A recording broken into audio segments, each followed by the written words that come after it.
Sebelumnya, setelah kita bahas mengenai jenis-jenis data, hari ini kita akan bahas mengenai penyajian data. Setelah kita punya data, nah, kita harus sajikan gitu ya, sajikan data. Setelah menyajikan data, dari penyajian data ini nanti kita bisa mengambil interpretasi data. Hal ini dinamakan statistik deskriptif ya. Oke. Jadi hanya dengan hasil data yang disajikan kita bisa tahu nih, data ini bisa berbicara tentang apa begitu ya, hasilnya bagaimana dan lain sebagainya. Nanti kita akan bahas mengenai teknik penyajian data ini.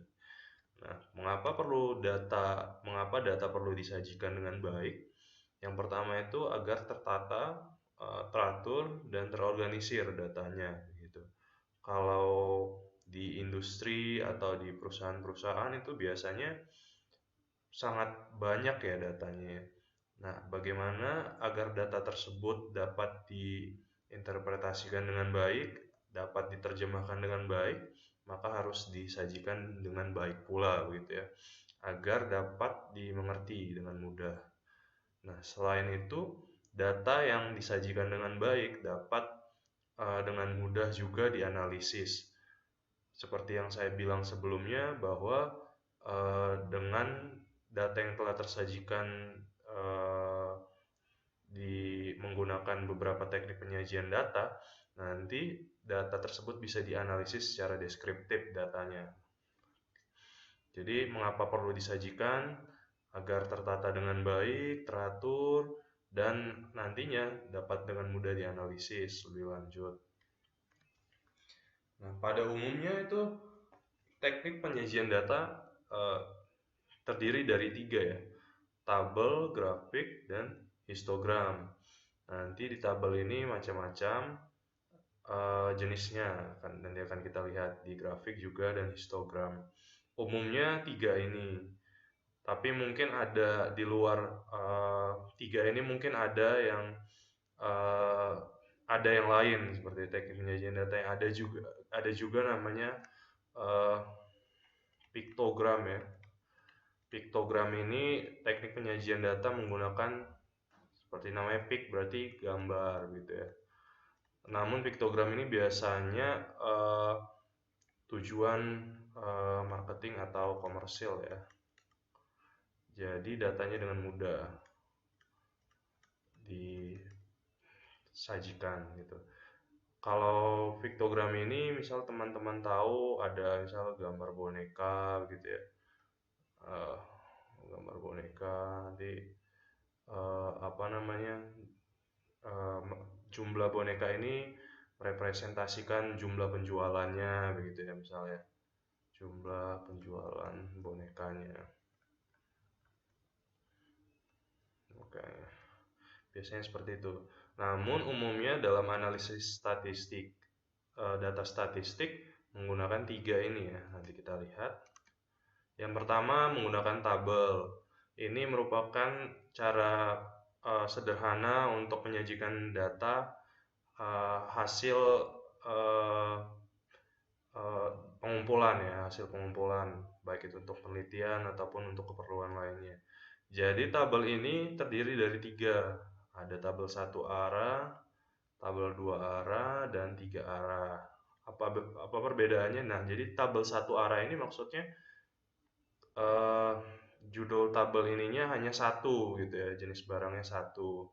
Sementara tabel 2 arah, nah ininya ada 2 ya, menjelaskan dua arah gitu ya, jurusan statistik atau komputasi statistik gitu ya. Jadi ada 2 pilihannya begitu ya. Nah, sementara tabel 3 arah ada 3 begitu ya. Misal jenis laki-laki ini menjelaskan tabel di bagian keuangan yang lulusan SMA, D1, D3, S1, S2 berjenis kelamin laki-laki begitu ya. Maksudnya 3 arah adalah sub atau judul tabel ininya ada 3 begitu ya. Kalau tabel satu arah satu, kalau tabel dua arah dua, tabel tiga arah tiga begitu. Jadi teman-teman bisa menyajikan data dengan rapi gitu ya, tidak berantakan gitu. 3 arah ataupun seterusnya ya. Kalau ada yang 4 arah juga mungkin eh, judulnya 4 arah gitu ya nanti ya, tergantung judul tabel ininya. Nah, begitu ya. Itu jenis-jenis tabel. Lalu ada grafik. Grafik nanti ada 4 yang akan kita bahas: garis, batang, diagram, dan kombinasi batang garis. Nah, grafik garis ini banyak ditemukan di data-data hasil penelitian ya. Namun yang paling menonjol adalah grafik garis ini biasanya digunakan untuk menentukan perbandingan proses suatu objek begitu ya. Jadi biasanya kalau yang grafik garis ini misal ada proses ya. Misal tahun, misal waktu, dan lain-lain gitu ya, yang berkaitan dengan proses. Dalam hal ini misal banyaknya lulusan SMA Jaya Selalu, eh, di bagian Y-nya, sumbu Y-nya itu ada jumlah siswa, dan di bagian X-nya ada tahun gitu ya. Grafik garis ini tidak hanya satu ya, ada kemungkinan juga beberapa data disajikan dalam lebih dari satu grafik garis. Misal kalau saya tambahkan di sini, misal di bawah sini ya, set, ini titiknya sini, sorry ini sini, lalu ini sini, ini sini harusnya, ini sini, lalu titiknya sini, polanya sama kurang lebih. Nah, bisa kita tambahkan gitu ya, tidak hanya satu ya. Misal yang warna biru adalah banyaknya lulusan SMA Jaya Selalu. Sementara yang warna merah adalah banyaknya lulusan SMA X misal gitu ya. Jadi perbandingannya sama-sama lulusan SMA begitu ya. Nah, biasanya grafik garis ini eh, kalau lebih dari satu itu biasanya digunakan untuk membandingkan suatu objek tersebut ya. Dalam hal ini misal banyaknya lulusan SMA ya, SMA Jaya Selalu atau SMA X begitu. Jadi kalau teman-teman punya data yang berkaitan dengan proses, misal tahun, waktu, dan lain sebagainya, itu bisa menggunakan grafik garis, bukan menggunakan sebenarnya menggunakan diagram juga, diagram batang, grafik batang juga bisa ya, grafik diagram batang ya. Cuman untuk kalau berkaitan dengan proses itu lebih cocok menggunakan yang grafik garis. Selanjutnya grafik batang. Grafik batang ini biasanya menentukan perbandingan beberapa objek yang sejenis ya. Ini kalau kita lihat ada gambar batang ya. Batang dan terpisah ya. Terpisah satu sama lain. Nah, biasanya di bagian X-nya, di bagian X-nya ini ada objeknya itu adalah sejenis ya. Dalam hal ini kelas. Kelas ini misal kelas A, B, C, D, dan E begitu. Dan sementara di bagian Y-nya adalah nilai rata-rata, katakanlah nilai rata-rata ujian ya. Itu kalau kita lihat di sini yang paling tinggi adalah kelas C ya. Kelas C. Seperti yang saya bilang tadi, perbedaan yang paling mendasar kenapa suatu data harus menggunakan grafik batang itu biasanya untuk membandingkan beberapa objek yang sejenis.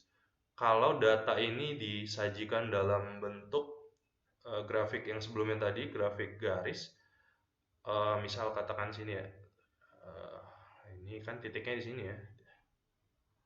Lalu, oh sorry, titik, kita bentuk titik dulu ya misalnya. Titik, titik, titik. Nanti kan bentuk seperti ini ya. Nah, Mungkin bisa juga, cuman rasanya kurang tepat ya, karena garis penghubung ini tidak menandakan arti sama sekali gitu ya. Tidak ada artinya ya. Tidak ada arti. Sementara dalam seperti yang kasus sebelumnya tadi yang saya jelaskan, ketika ini disajikan untuk suatu objek dalam kaitannya dalam proses, misal tahun, waktu dan yang, yang lainnya lah terkait proses, ini garis ini menentukan kenaikan atau penurunan gitu ya. Sementara dalam perbandingan objek sejenis yang biasa digunakan grafik batang ini tidak cocok ya, karena ini tidak ada artinya gitu ya kalau dibuat garis begini ya. Begitu.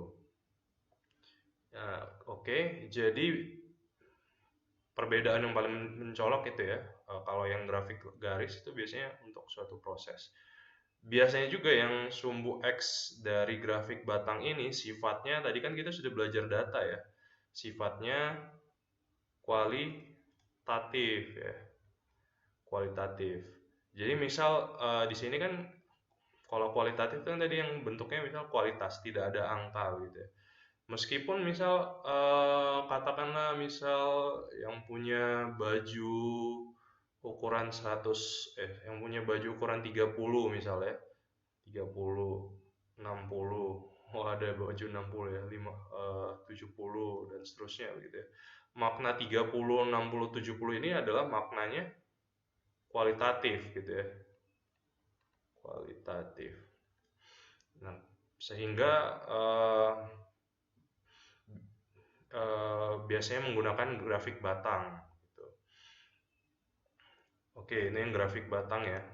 Untuk yang selanjutnya itu adalah diagram ya. Diagram ini biasanya digunakan untuk menjelaskan subbagian dari suatu objek begitu. Kalau dalam konteks ini misal ini adalah satu objek yang sama gitu ya, Pulau Jawa begitu. Di bagian Pulau Jawa ini ada Banten, Jawa Timur, Jogja, Jawa Tengah, Jawa Barat, dan DKI Jakarta. Ini menggambarkan katakanlah populasinya mungkin ya, atau apapun itulah. Nah, biasanya kalau diagram ini digunakan untuk objek yang satu ya, misal satu apa namanya, ada satu kesamaan gitu ya, dan itu subbagiannya. Misal ini bagian dari Jawa, ini misal 100%-nya berapa gitu ya. Nah, nanti di DKI Jakarta ini dihitung berapa persen gitu ya. Ini berapa persen gitu. Nanti totalnya adalah 100% gitu kalau diagram. Sementara selain itu ada juga namanya gabungan batang garis. Jadi gabungan batang garis ini tidak hanya menggunakan sumbu X, sumbu Y, dan sumbu X gitu ya, tapi juga menggunakan di sebelah kanan sumbu Y-nya begitu ya. Jadi ada tiga sumbu begitu ya. Nah, ini biasanya kalau yang warna hijau misal jumlah penjualan, yang warna biru itu pembelian, dan yang kuning persentase atau unit lainnya ya, atau unit lainnya. Begitu, lalu ini nanti akan kita bahas selanjutnya di bagian Pareto chart ya. Nanti akan erat kaitannya dengan Pareto chart. Oke, kita lanjut dulu saja ke bagian histogram. Histogram ini berbeda dengan, histogram ini tidak sama dengan diagram batang ya, diagram batang. Tidak sama dengan diagram batang. Histogram ini digunakan untuk mengetahui sebaran frekuensi, distribusi frekuensi begitu ya. Dalam hal ini misal umur. Misal orang yang umurnya 20 sampai 30 nanti misal frekuensi di sini misal kesukaan terhadap apa begitu ya, berapa orang gitu ya. 30 sampai 40 berapa orang dan seterusnya. Kalau kita lihat, kalau yang diagram batang itu ada pemisahnya ya, Kak. Sementara kalau yang histogram ini tidak ada pemisahnya, gitu. Jadi berhimpit, gitu ya. Jadi histogram ini biasanya kata kuncinya adalah untuk mengetahui distribusi frekuensi suatu frekuensi, begitu.